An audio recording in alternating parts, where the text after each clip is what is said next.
எந்த ஒரு விஷயமே நீங்க முடிவு செய்து விட்டு பிறகு ஜோதிடரை கேட்பது தயவு செய்து தவிர்த்துக் கொள்வோம். நீங்க முடிவு பண்ணிட்டீங்கன்னா செஞ்சிருங்க.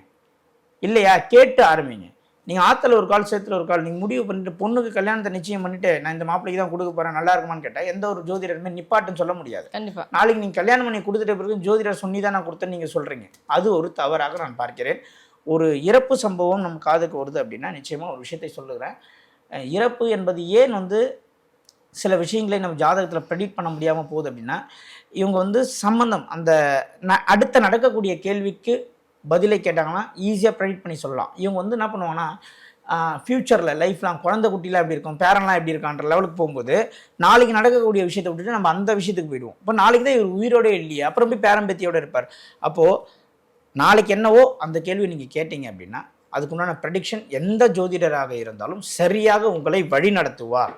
ஏன்னா ஜோதிடத்தில் ஒவ்வொருத்தருக்கும் ஒவ்வொரு மாதிரியான கருத்துக்கள் ஒவ்வொரு மாதிரியான அனுபவங்கள் இருக்கு. ஸோ அதனால எப்பவுமே அடுத்து என்னன்னு கேளுங்களே கண்டி அப்படியே ஜம்ப் ஆகி 20 வருஷத்துக்கு அப்புறம் இருக்க பலனை கேட்கும்போது நாளைக்கு இருக்க பலனை உங்களுக்கு தெரியாது. அதை கொஞ்சம் கரெக்ஷன் பண்ணிக்கணுன்றது என்னுடைய அனுபவத்தில் நான் சொல்றேன்.